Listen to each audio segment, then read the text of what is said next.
Okay, now before diving into pleadings, plaint, amendments to pleadings, whatever, parties, etc., we'll get into all of that. But first and foremost, we will understand the court and its jurisdiction, because this is where the game really starts.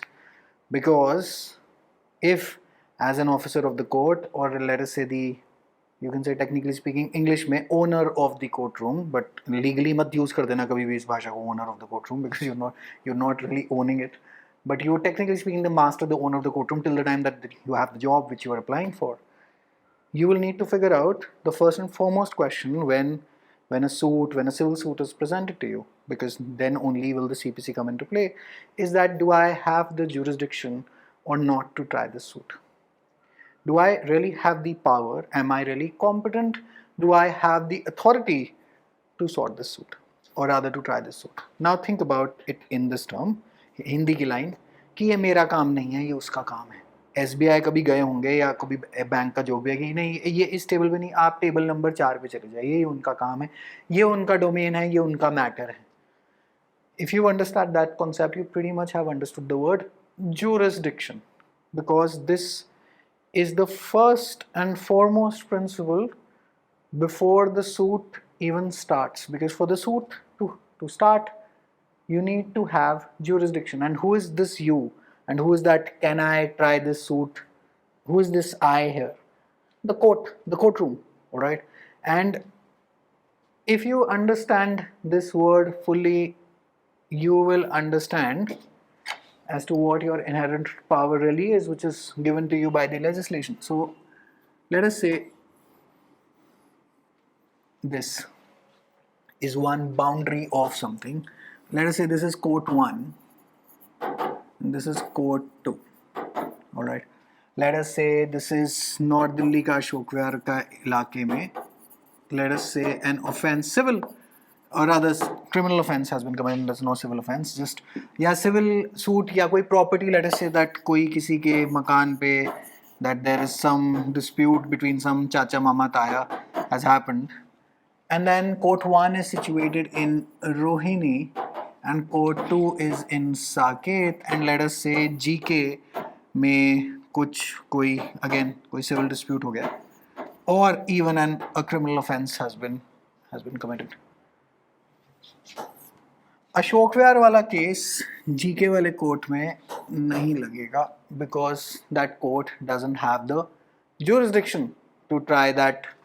अगर घर वाला dispute पहुंचा तो suit, or well to try that offense, right, to try the accused for an offense, and vice versa. क्यों यहाँ पे मतलब ऐसा क्यों हो रहा है?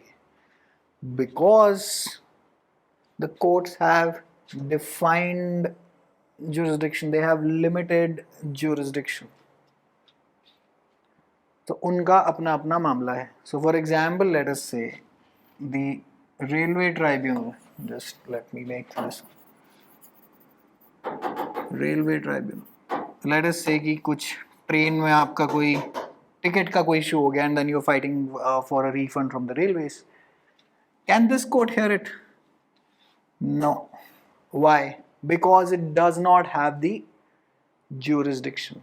वो गाना है ना, मेरे अंगने में तुम्हारा क्या काम? That is pretty much what jurisdiction really is, right?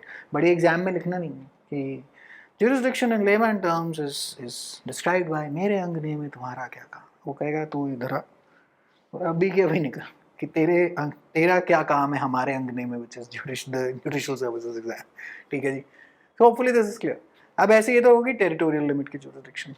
Let us say the legislature says कि अब मान लेते हैं, let us say यहाँ पर एक DHC लगा लेते हैं, Delhi High Court. I'm not, these are hypothetical examples. I'm not going as per law basically कि किसकी क्या pecuniary jurisdiction है. And let us say एक झुग्गी है, alright, झुग्गी है जिसकी वैल्यू 5 लाख रुपए. alright, एक झुग्गी है जो 5 लाख रुपए, और कोई लड़ाई मारकाट कलेश हो गया, इसकी यू कैन से पक्की झुग्गी है कि सरकार ने रजिस्ट्री वगैरह करा रखी है, तो टाइटल पे कोई लड़ाई हो गई. let us say there's the district court और district court के ऊपर the Delhi High Court बैठा हुआ है. Not talking about, this is just a hypothetical hierarchy. I'm not talking about all of the additional courts in between or not going as per law basically. Just to make you understand what is happening here. भैया 5 लाख की झुग्गी है. 5 लाख बहुत सस्ता मामला नहीं है Delhi high court को जस्ट एक तरफ मतलब ढूंढने का या एक तरफ देखने का. Let us say that someone's phone gets snatched. Will the CJI really hear that matter? Now, even though you can say CJI should, but CJI की थोड़ी सी लिमिट से बहुत नीचे है.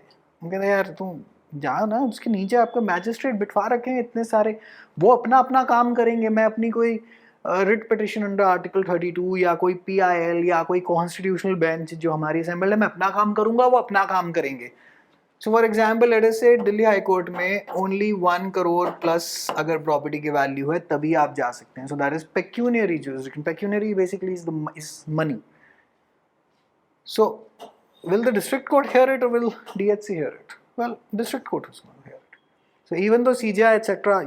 is there, will they really hear all of these very small troubles unless and until unki jurisdictions, the original jurisdiction of the Supreme Court is defined under Article 131. You can pause this lecture here, open Constitution as well, have a look at 131, right? So original jurisdiction is defined there. तो यहाँ पे मतलब अच्छा भी नहीं लगेगा. तो अब इसीलिए हर छोटी मोटी बातचीत में हम लोग कहते हैं भगवान ये वो भगवान वो. अब लेट अस से देवता बहुत हायर ऑर्डर का है, लेट अस से Mahakal type, all pervading etcetera. छोटी छोटी बातें, वो जी मेरा यहाँ पे नुकसान हो गया, महाकाल नहीं सुनते. मतलब सुन लेंगे होंगे अगर भक्ति बहुत ज़्यादा है, but that guy is way too above all of this. तो वहाँ तो कुछ बहुत ही बड़ा कलेश हो गया जीवन में, तो केवल वहाँ तब जाके पहुँच सकते हैं. Just like the CJI, no, just compare this pantheon, the hierarchy of all of your, English में बोलूँ तो मिथोलॉजिकल बीइंग्स. मिथोलॉजी हिंदी में they're not myths, they're pretty much real if you get to know them, but just doesn't. तभी हमारे यहाँ इतने सारी category of देता है कि वो छोटा वाला काम छोटे का, बड़े वाला काम बड़े वाले के पास जाओ, राइट. कुछ जन्म मृत्यु के परे की कुछ बात हो तो वहाँ महाकाल तक पहुँचे. नीचे क्या करेंगे, मतलब ये क्या चवन्नी में वो आएगा. Similarly, pecuniary jurisdiction, so you can say each of the gods also have some certain kind of jurisdictions, but यहाँ पर ये pecuniary jurisdictions just hypothetically, वो झुग्गी वाले भैया कह रहे डिस्ट्रिक्ट कोर्ट जाओ यार, हाई कोर्ट कहाँ से, हाई कोर्ट तो अपील उपूल में आना अगर district court makes some grave error in law in trying to जज योर केस, राइट. और उस पर भी रेस जुडिकाटा के एसोसिएटेड कॉन्सेप्ट आ जाएगा. So now we understand courts and jurisdiction. So back in 1858 the GOI Act was passed 1 year after the revolt of 1857, and the government from the East India Company was transferred to Her Majesty, bit of static GK. And then thanks to this GOI Act, the High Court Act and Indian Councils Act was passed by Her Majesty back then, right? I think she's gone now, as in she hasn't, her post is gone now because the Queen recently passed away. Any which way. So under the High Courts Act, by letters patent, so this is that instrument which establishes the High Court. The High Courts Act, Calcutta, Bombay and Madras were you can say established, and Calcutta was for Bengal Presidency, Bombay was for Bombay Presidency, Madras was for Madras Presidency, and यहाँ पे they were established in 1862. So which of the following was not established by the High Courts Act, right? So that is, यहाँ पे usually example Delhi होता है, Delhi बहुत बाद में आया था. Calcutta, Bombay and Madras were the original high courts in India, and in 1866 the High Court at Allahabad was established. So these are established by letter patents or charters. Charters basically, so they are sometimes known as chartered high courts as well. Alright, so hopefully this is clear. But Calcutta, Bombay, Madras, ये आपने याद रखना ही रखना, क्योंकि ये static GK है. आप judicial services का एग्जाम दे रहे हैं, वैसे तो लॉ एंट्रेंसेस में भी बहुत पूछते थे, LLB के टाइम पे भी रटा ही होगा, बट करना ही. Alright, so the act was the high courts act 1861. उससे ये सारे बन गए. और एक और एक्ट, इंडियन काउंसिल एक्ट. इन्होंने क्या करा, Indian council act 1861, it empowered the Governor General of India, whoever was at that time, but the first one was always Lord William Bentinck. So this is again, why have I written first was Bentinck. Hopefully ये static GK वगैरह में से आपने ये सब काम करा हुआ है, अगर नहीं करा हुआ तो बाद में मतलब देख लीजिएगा, स्टैटिक जीके वाला पोर्शन भी करना है for pre. Keep on repeating it, keep on repeating and keep on repeating it. Repetition is the key to success. So first Governor General of India, I don't know who was at the time of 1861, देख लेना, अगर यही है तो ठीक है, नहीं तो मतलब कोई और होगा. Okay, just made a quick edit. बाहर कोई बोलना शुरू हो गया था. I try to avoid as much noise in these lectures as possible. Alright, so Governor General of India so established other courts by the Indian Councils Act. So the Presidency Small Cause Courts, नाम से ही पता चल रहा है. तो Presidency तब Presidency थी और provinces थे. So Provincial Small Causes Courts, as we have seen, and District Courts, etc. All the other courts. But the High Courts Act established those 3 High Courts and Allahabad wala at 1866. So jurisdiction की formal definition अब जो exam में लिखनी है. The extent of power of a court to entertain suits and applications, primarily on the civil side, it signifies the power, authority, competency to adjudicate disputes presented before it.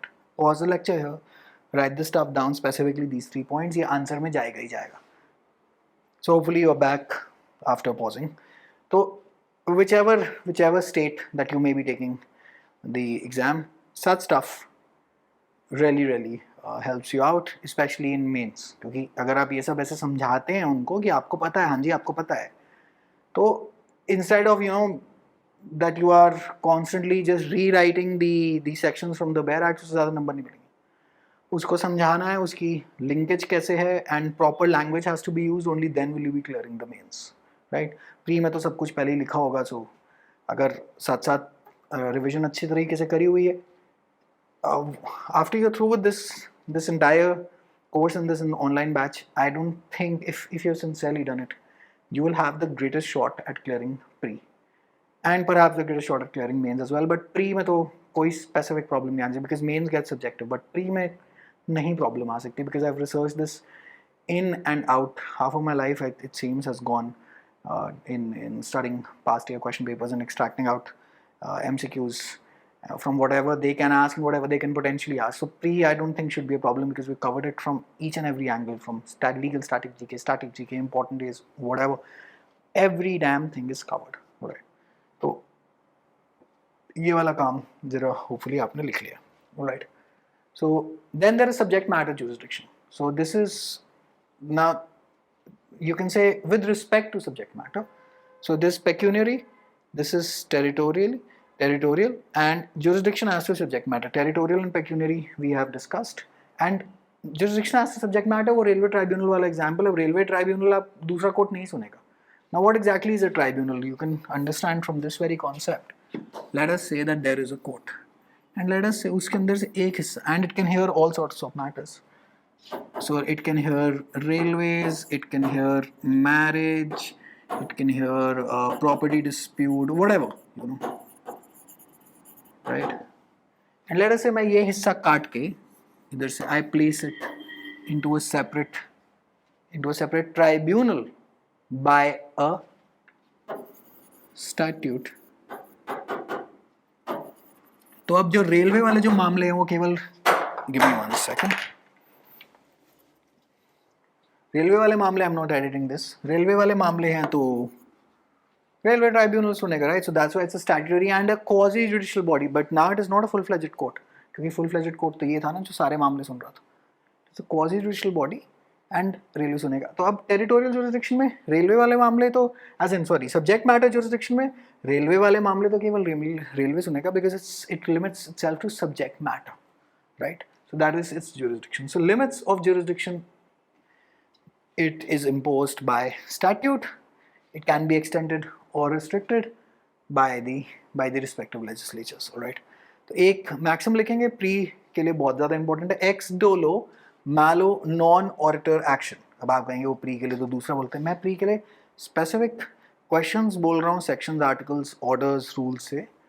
ये सब तो फिर pre में मतलब as in यहाँ पे तो बोलना ही पड़ेगा ना, क्योंकि यहाँ से भी आप pre के notes निकालेंगे, वहाँ से भी आप निकालेंगे, तो ये वाला काम तो हो ही रहा है. वहाँ से डबल ड्रिलिंग हो जाएगी, बट एज सच वहाँ पे अगर कोई स्पेसिफिक क्वेश्चन मुझे नहीं दिखा तो मैं फिर वहाँ पे कैसे ही बताऊँगा. तो इसलिए यहाँ पर है ex dolo malo non orator action is no right of action arises out of fraud. Let us say that an agreement ousting the jurisdiction of a court, आपने कॉन्ट्रैक्ट बना लिया किसी दूसरे के साथ कि ऐसा है कल कोई लड़ाई वड़ाई हुई ना, इस स्पेसिफिक कोर्ट की जुरिस्डिक्शन नहीं हो सकती इस मामले पे, या डिस्प्यूट पे नहीं हो सकती. That is void as per section 28 of the Indian Contract Act 1872. वहाँ पे जो पब्लिक पॉलिसी का जो सबसेक्शन दे रखा होगा या क्लॉज दे रखा होगा उसके अकॉर्डिंग एक जजमेंट है. हमें जजमेंट का नाम करने की जरूरत नहीं, just telling you a fun fact. So you can not oust the jurisdiction of a court by mere agreement, unless and until of course you want to go into arbitration, then the story is different. But as such, मतलब आप आपस में ये decide नहीं कर सकते कि इस court, even though that court has jurisdiction, कि ये court हमारा मामला नहीं सुनेगा, कोई और ही सुनेगा.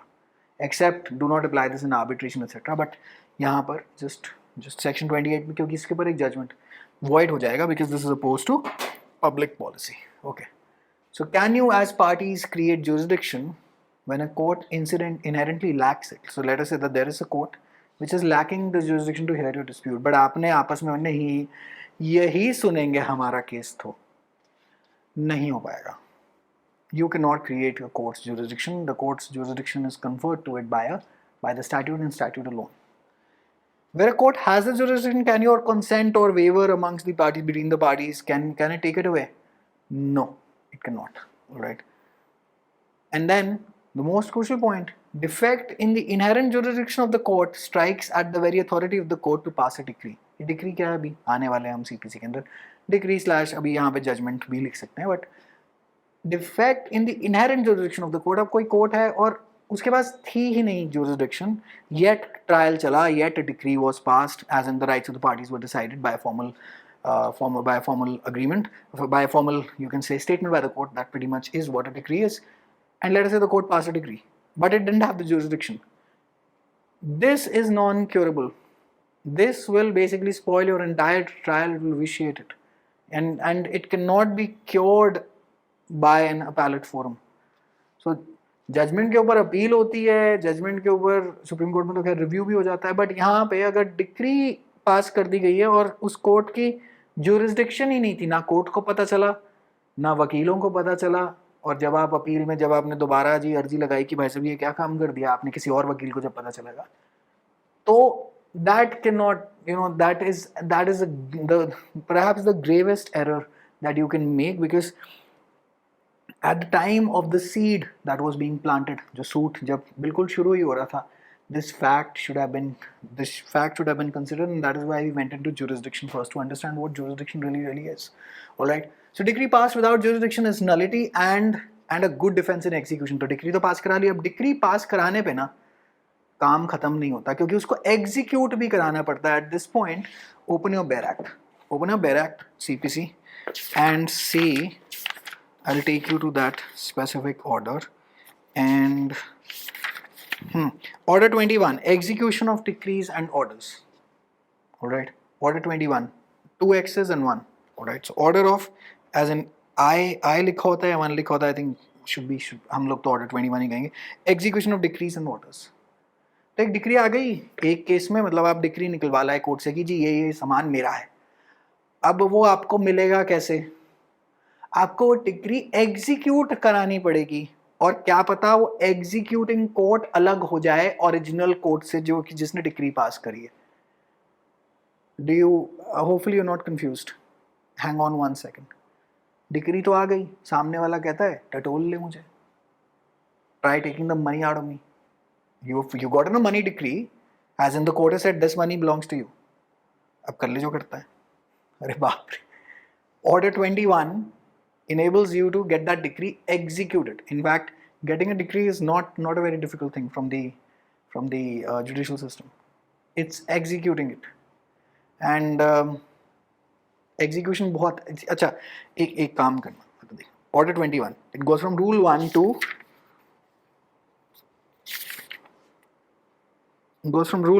Rule 106. Can you even imagine what kind of content that there must be in this specific order? Execution बहुत difficult.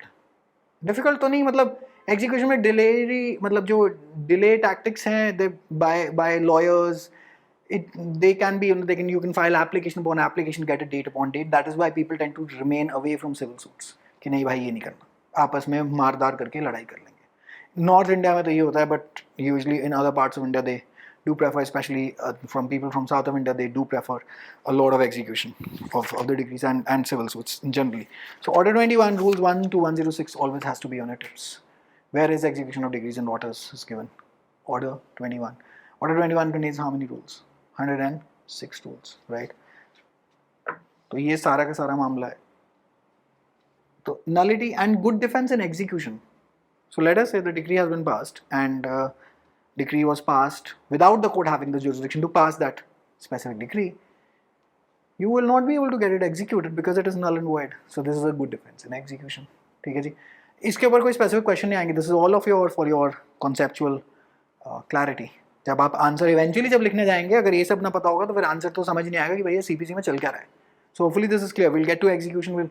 I am going to cover this Barak as in specific matters that relate to your exam and the core concepts in and out. So you don't have to worry. You will be mastering the CPC by the time that you are through with this course. ठीक है जी. All right. So degree passed without jurisdiction is known as coram non juris. South Delhi चले जाते हैं हम. You know, it sounds coram non juris. So not before a judge. Legal term. Pre में कभी पूछ लें coram non juris means not before a judge कि भाई ये तो कभी काम हुआ ही नहीं. They will treat it as if the decree was never really passed. You'll have to start the trial all over again, and the court will inquire कि इतनी बड़ी गलती हो कैसे गई, right? But then there are more and more trial all over again. तो मैंने कह दिया there are more and more, you know, more and more ways out of the CPC that you can. What do you do in such a situation? You as an officer of the court, you as someone who's applying for this position needs to know. A civil court has the inherent jurisdiction to decide whether it has jurisdiction or not. So this is the civil courts, you can say, inherent fundamental right कि भैया पहले मैं ये देखता हूँ कि whether I am competent, whether I have the authority, whether I can really try this suit because मेरी jurisdiction में है कि नहीं है. So for example, let us say that if someone were asked me to teach for economics for the UPSC exam right about now, like आज से, even though I've done economics and management honors back in the day, I don't think that I am at pace with economics as of today's time क्योंकि वो subject छोड़े हुए काफ़ी साल हो गए, and that I can teach it at UPSC's level. It's probably not going to happen, right? First and foremost, I have to decide. That is my inherent jurisdiction to decide whether it has jurisdiction or not. All right. Now, existence of jurisdiction is not equal to exercise of jurisdiction. It's not synonymous. Existence of jurisdiction ये आपका ये जो आपने जो check करना है subject matter की jurisdiction है आपके पास, पेक्यूनरी jurisdiction है, टेरिटोरियल jurisdiction है. तीनों अगर आप satisfy कर पा रहे हैं कि हाँ जी ये सब्जेक्ट मैटर मेरे अंडर आएगा, पेक्यूनरी jurisdiction भी मेरे अंडर है एंड टेरिटोरियल jurisdiction भी मेरे अंडर है, दैट इज जो ये जो डिस्प्यूट हुआ है, ये जो सिविल सूट जो हुआ है, ये मेरी टेरिटरी के अंडर हो रहा है. So I have the right to try it. आप रिश्तों में बहुत बारी ये कहते हैं कि लेट अस से आपके दो कजन्स भिड़ गए, आपकी मम्मी आपको कहेंगी तू इसमें बीच में बोलियो, तेरा इसमें कोई बोलने का मतलब नहीं है, jurisdiction नहीं है आपके पास. अंडरस्टूड? ऑलराइट. सो jurisdiction नहीं है आपके पास. Alright. So exercise of jurisdiction में you adjudicate over the dispute, the question that has been asked to the court. Basically, it is determination of civil rights only. That is exercise of jurisdiction. Existence of jurisdiction is those three. Right. So error of judgment is curable in the appellate court, but error of jurisdiction, sorry buddy, not happening. By the appellate court, not happening. So you have original, then there are other types of jurisdiction. That is you have original jurisdiction of the Supreme Court, Article 131, that is state versus state, state versus center, center versus one or more other states, ऐसा कुछ है. Because state versus state में आधा time वो लड़ते रहेंगे, नहीं ये वाला मेरा हाई कोर्ट सुनेगा, ये वाला मैटर मेरा हाई कोर्ट, दोनों स्टेट कहेंगे नहीं हमारा हाई कोर्ट सुनेंगे, because CM will be like जज तो हमारा ही है, तो हमारे वाला सुनेगा. इसलिए सुप्रीम कोर्ट ने पहले कहा तुम सारे हटो. This I have the original jurisdiction means relating to those matters as given in Article 131, the Supreme Court will try to the exclusion of any other court. Only the Supreme Court will try those disputes. तो original jurisdiction, that is कि ये case originally यहाँ पे लग सकता है, not only in appeal यहाँ पे आएगा, originally आप यहीं से शुरुआत कर सकते हैं अपने trial process की. Appellate jurisdiction की ये court can hear this specific dispute in appeal or this specific trial in appeal कि आप नीचे से पहले लड़ झगड़ के आइए और फिर आप ऊपर आ जाएंगे. So I'll have appellate jurisdiction. Then there is something known as extraordinary original jurisdiction. तो ये सब आंसर में अगर jurisdiction के ऊपर आंसर लिख रहे हैं तो तीनों pointer, pecuniary, territorial, subject matter, original, appellate, extraordinary original jurisdiction, जहाँ पे ओरिजिनल लिखेंगे वहाँ आर्टिकल 131 ऑफ सुप्रीम कोर्ट, ये सब मेंशन करना है. जो मैं ऐसे ही बोल रहा हूँ ताकि मैं मतलब बार बार ये ना बोलूँ, प्लीज़ ऐसे मतलब लिख कर आना है भाई, right. so that our answers are better than the competition, and you will have to time out your answers as well. ये नहीं कि मतलब सारा पूरा का पूरा पहाड़ी, क्योंकि भाई बाकी क्वेश्चंस कैसे करोगे, and that is the trick to mains. Time management कैसे, मतलब उसके बिना क्या सारे के सारा पहाड़ी, ऐसे तो आप पढ़ाई तो आप खूब करेंगे तो सारी नहीं लिख पाएंगे, तो जो बेस्ट चीज़ें हैं केवल वो लिखनी है, and that this is where guidance comes into play, so that you know ये क्या बोलते हैं, कंगी जीवन नहीं, कंगी वो तजुर्बा है जो, या तजुर्बा वो कंगी है, सॉरी उल्टा बोल रहा है, तजुर्बा वो कंगी है जो जीवन आपको गंजा होने के बाद देता है, यही तजुर्बा है और क्या तजुर्बा, राइट? अभी आप when you are young you will find कि यार वो चाहिए भी कर लूँ, वो भी कर लूँ, ये भी कर लूँ, बट आपको जो थोड़े से जो आपसे जो ऊपर हैं उम्र में या विजडम में या इंटेलेक्ट में, आपको यार थोड़ा बैठो, थोड़ी अपनी बैटरी डाउन करो, ज़्यादा हो, तजुर्बे और अनुभव से बता रहे हैं। सो तजुर्बे और अनुभव से ही ये सब पता चलता है कि क्या आप छोड़ दें और क्या स्पेसिफिकली करें, ठीक है जी। So extraordinary original jurisdiction is the high court removing the gate, वो एक आजकल मीम है ना, जल्दी वहाँ से हटो, वैसे वाला ही समझ लीजिए, जल्दी वहाँ से हटो, ये केस मेरे पास लेकर आओ, वैसे वाली आप मीम समझ लीजिएगा कि आपका वैसे वाला मतलब यहाँ पे काम हो रहा है कि तुम वहाँ से हटो, तुम वो केस नहीं सुनोगे, तुम इधर लेकर आओ, मैं ही सुन लूँगा, अपील में नहीं, तुम हटो मेरे पास भेजो, that's extra ordinary original jurisdiction, alright, ठीक है जी। आगे चलते हैं। So local territorial limit basically geographical boundaries, I believe अभी तक आपको वो वाला सीन समझ में आ गया होगा कि यहाँ क्या हुआ है। सो beyond your local geographical boundaries of the court you can not exercise jurisdiction. So for example अगर आप आर्टिकल 226 में हाई कोर्ट की जुरिसडिक्शन देखेंगे with specifically writ jurisdiction, only the state in which the high court is located, उसके अंदर कोई fundamental right या कोई any other legal right violate हो रहा है तो आप हाई कोर्ट जा सकते हैं।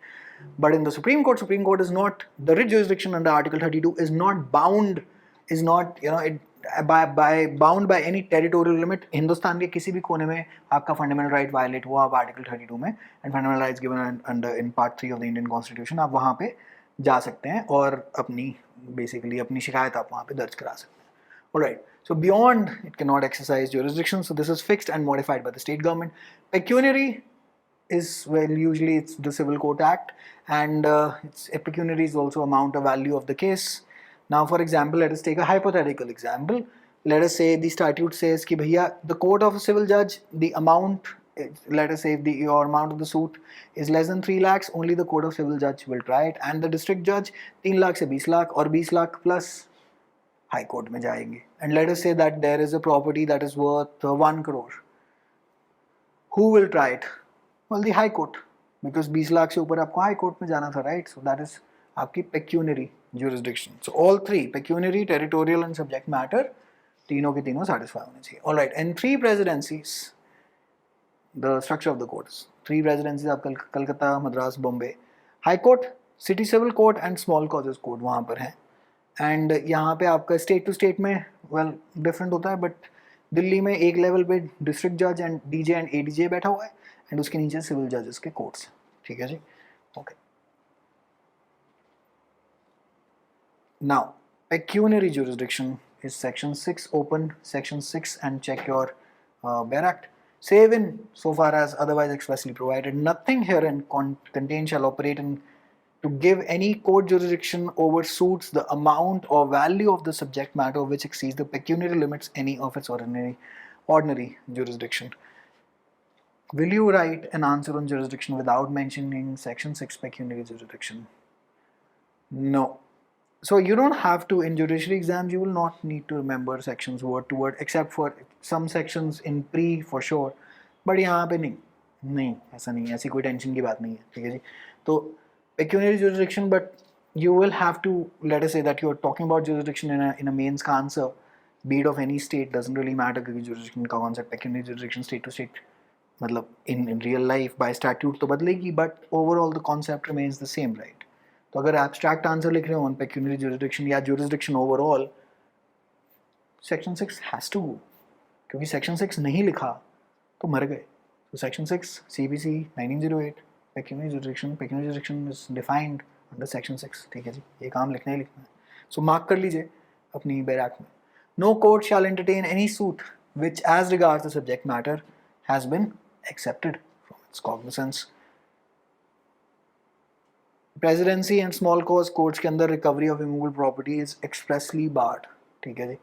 तो ये लिख सकते हैं, no court shall entertain any suit which as regard subject matter has been accepted from its cognizance. And then the third pointer is Section 15. Courts in which suits to be instituted. Every suit shall be instituted in the court of the lowest grade competent to try it. Let me just select a pen and do this. Yeah.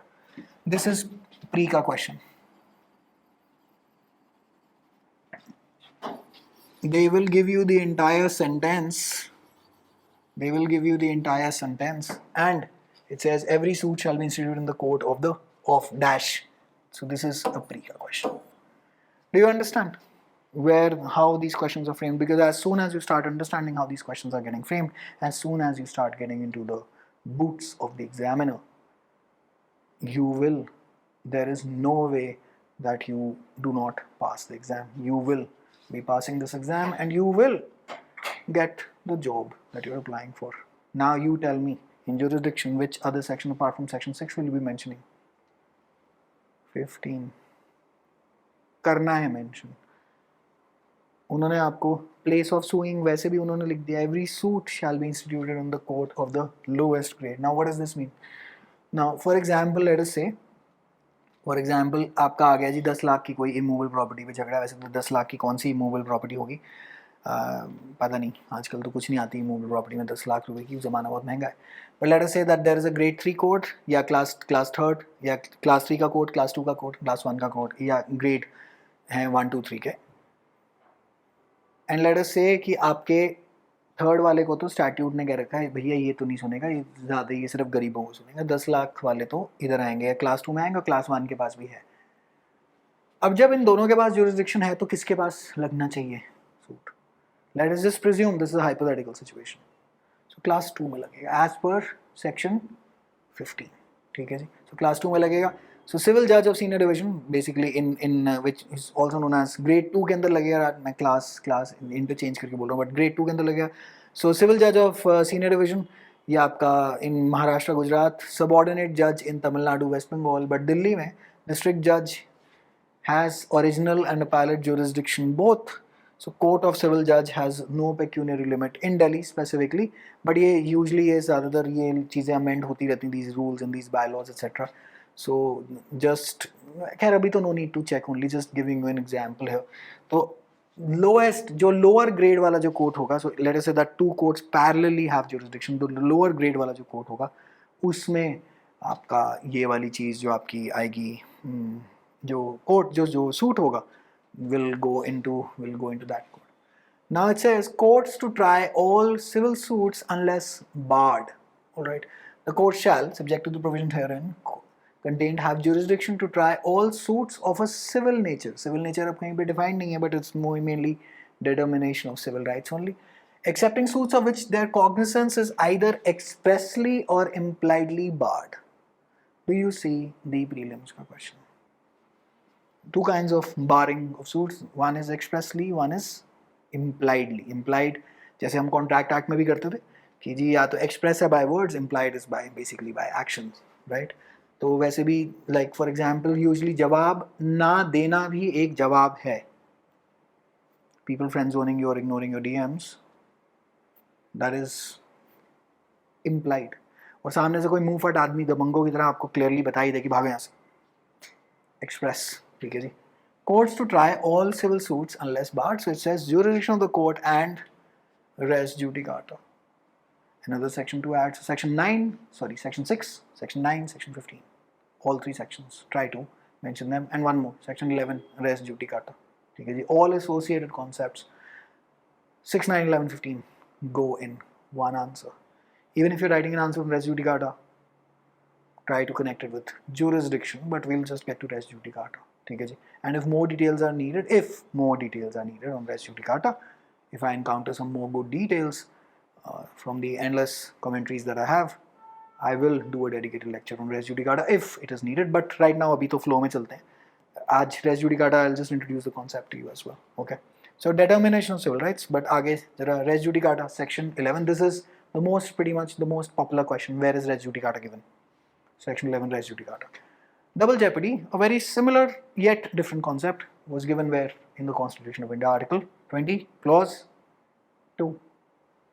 ठीक है जी, नहीं याद आ रहा, pause कर लो, जरा देख के आना आर्टिकल 20 क्लॉज 2 देखना, लेकिन साथ साथ देखना please, do not skip it. Right, res judicata क्या कहता है हिंदी में? रेस जुडिकाटा ये हो चुका है, इस पे कोर्ट ऑलरेडी अपना जवाब दे चुका है। कितनी बारी आप कोर्ट से वही जवाब बार बार मांगेंगे? बिकॉज भाई लिटिगेशन एंड होनी चाहिए सारे टाइम, सारे, for example let us say that this batch never really ends, you know, syllabus आई जा रहा है, काम कर रहे हैं भाई साहब, कभी पेपर भी तो देने जाएंगे ना, बैच हैज टू एंड। जैसे लोग कहते हैं नहीं हमें तो जी लाइफ टाइम एक्सेस चाहिए, how is that possible? Do you get life time access of Netflix? No, res judicata ये हो चुका है, इसके ऊपर कोर्ट ऑलरेडी जवाब दे चुका है, ये मैटर डिसाइडेड है, इस पे दोबारा ट्रायल नहीं हो सकता on the same issue. And let us say that somebody has been punished, convicted once, in the same case some other court cannot convict them again, so that is double jeopardy कि एक बारी के लिए दो बार punishment नहीं मिलेगी। Race judicata में एक सवाल का दो बारी जवाब नहीं मिलेगा। Do you understand? This is a fine difference. Res judicata says, res judicata की वैसे a thing adjudicated, ये ऐसे प्री में अगर क्वेश्चन गलत करके आया ना, I kid you not, मतलब मैं स्क्रीन से बाहर निकल के तो पिटाई नहीं कर सकता, बट मतलब I would want to. You cannot forget section 11. You cannot say res judicata thing adjudicated नहीं पता for a judicial services exam, इससे better तैयारी ना करो। Alright. So no court shall try any suit or issue in which the matter directly and substantially in issue has been directly or substantially in issue in a former suit between the same parties. This is MCQ number 1. Between who? Between the same parties, or between parties under whom they or any of them claim litigating under the same title. So this is about legal representatives. Legal representatives are defined in, I think, not defined, but legal representatives are mentioned to, I think, in section 50 of CPC. Let me go here and check section 50 of CPC, just confirming legal representatives, क्योंकि उसका title मुझे याद आता है, section 50 में दे रखा है, section 50 legal representative. Yes, और बाकी तो फिर सेक्शन 2 में डेफिनेशन तो होगी लीगल रिप्रेजेंटेटिव की, but let's not get into that, it's just pointing to those in a court competent to try such subsequent of the suit in which issue has been subsequently raised, such issue has been subsequently raised and has been heard and finally decided by such court. दोबारा पढ़ते हैं धीरे धीरे करके। No court shall try any suit or issue in which the matter directly and substantially, जो भी जिसके ऊपर भी लड़ने आए in issue, has been directly and substantially in issue in a former suit, मतलब उस पे in a former suit मतलब अब आप दोबारा आके दोबारा भिड़ रहे हैं same issue पर, between the same parties or between parties under whom the legal representatives or legal heirs litigating under the same title in a court competent to try such subsequent suit, or the suit in which such issue has been subsequently raised, वो कह रहा है जो second stage पे and has been heard and finally decided by such court, वो कह रहा है भाई साहब नहीं हो पाएगा, हम लोग ये काम नहीं करेंगे। So the court's basis, you can say, an example of expressly barred. Section 11 is expressly barring you कि आप ये काम नहीं करेंगे तो नहीं करेंगे, ठीक है जी, okay. So this is an issue that is finally settled by a judicial decision.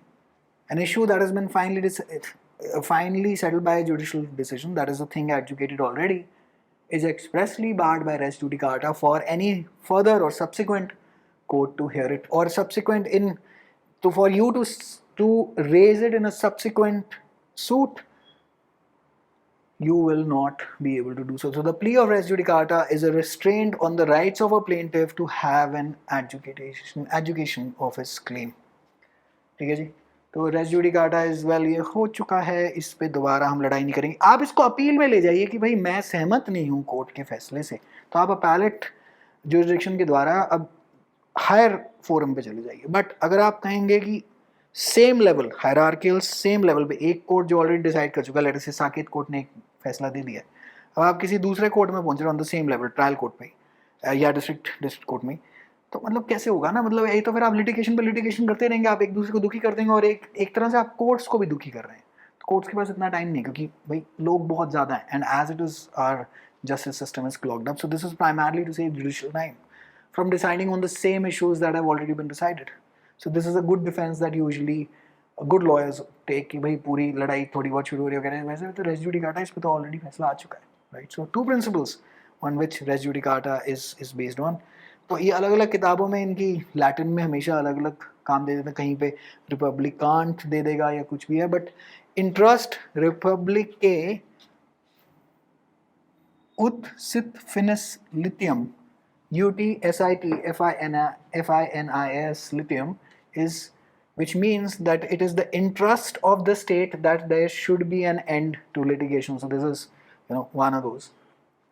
And then second is nemo debet bis vexari. ये भी किताबों में अलग अलग तरीके की दे रखा है, कहीं पे ये आपका bis की जगह HIS लिखा हुआ है, बट आप ये मतलब लिख लीजिए. एंड this shouldn't be, मतलब if you remember ये prelims के question है basically, but res judicata में अगर आप, I don't think that you'll be able to, because you have a lot of syllabus to cover, I don't think that you'll be able to rattle the maxim. No worries, write the English version. It is in the, so the principle of res judicata is based on the following 2 golden age rules, standard rules. Is the interest of the state that there should be an end to litigation, and then this is no one should be tried twice in respect to the same matter. Tried twice है. 20 clause 2 के अंदर क्या दे रखा है, देख लेना वहाँ पे अलग है. Convict या punished twice है ना, वहाँ पे double jeopardy. This is यहाँ पे tried. No one should be tried twice in respect to the same matter. That is nemo debet bis vexari. Alright. Pre के question है, ये जैसे ही देखेंगे वहाँ पे pre में तो automatically option में तो आंसर दे ही रखा होगा. जब मेंस में आंसर लिखें तो दोनों पॉइंटर्स आप यहाँ पे काम कर दीजिएगा. ऑलराइट. नाउ थर्ड एक और प्रिंसिपल लिख सकते हैं, that a judicial decision must be accepted as correct, and then you can go in for an appeal कि you do not agree with it, let the other court well make a comment that whether that judicial decision was incorrect or not, but you accept it as correct and let the courts do their job, and then you go in for an appeal or eventually a review in the Supreme Court. Section 293 of the income tax act अगर mains में याद रह जाए तो ज़रूर लिख देना इसको रेस जुडिकाटा के केस में, लाइक एक्सप्रेसली इम्प्लाइड वाले केस में. Section 293 of the income tax act says bars of suits in civil suits, no suit shall be brought in any civil court to set aside or modify any proceeding taken or order made under this act, and no prosecuting suit or other proceeding shall lie against the government or any officer of the government for anything in good faith done or intended to be done under this act. तो वो कह रहे हैं जो assessment आएगी आपकी income की, आप you cannot sue the government based on that. And which article can the government sue or be sued? 300. याद रखना है, मैं बार बार बोलते रहूँगा, बार बार throughout my lectures, everything will be interconnected. Alright, so section 293 अगर इनकम टैक्स एक्ट वैसे 1961 लिखा होता है, आई थिंक ये इंडियन कानून वाले ने कोई अमेंडमेंट उठा दी 1995 वाली, but hopefully express debarment is clear. Express debarment is given to you in section 11 and such sections, otherwise in other acts as well. Implied bar. So a suit, for example, you can write down these examples. A suit cannot lie to recover costs incurred in a criminal court. Criminal court में कोई cost आपकी लगी है, आप उस पर नहीं sue कर सकते. For damages, let us say defamatory statements made during judicial proceedings, etc., you will not be able to sue. So that is implied. कहीं पे ऐसा लिखा नहीं हुआ, मतलब common sense के हिसाब से बता रहे हैं कि मतलब ऐसा कहीं लिखा नहीं हुआ. ठीक है जी. अच्छा, now since now I've opened up the CPC to you, we'll go into, अभी ये सूट डिक्री वगैरह कर लिया, जरा इनका मतलब समझते हैं. I'll show you a decree as well, as in मैं screen पे डाल दूँगा, so that things become much more easier to you. We will now start with plaints, with pleadings. पहले ये सब समझ लेते हैं कि ये सब है क्या था ओवरऑल स्ट्रक्चर, क्योंकि कोर्ट का मतलब अब बेसिकली अब आप तैयार हैं, आपको jurisdiction अगर समझ में आ गई तो आप तैयार हैं कि where will this civil suit proceed. Then firstly we'll go into the requirements of basically a civil suit, and उन requirements को डिटेल में खोलते हैं और आगे ऐसे बड़ा सिंपल काम हो जाएगा. राइट, एग्जीक्यूशन तो मैंने आपको लाइक फॉर एग्जांपल ऑर्डर 21 दिखाई दिया है.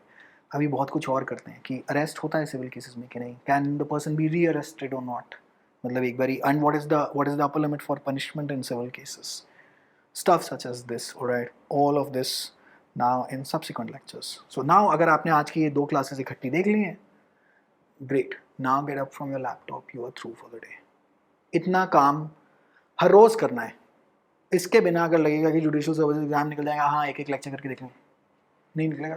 let me be honest with you. ठीक है जी.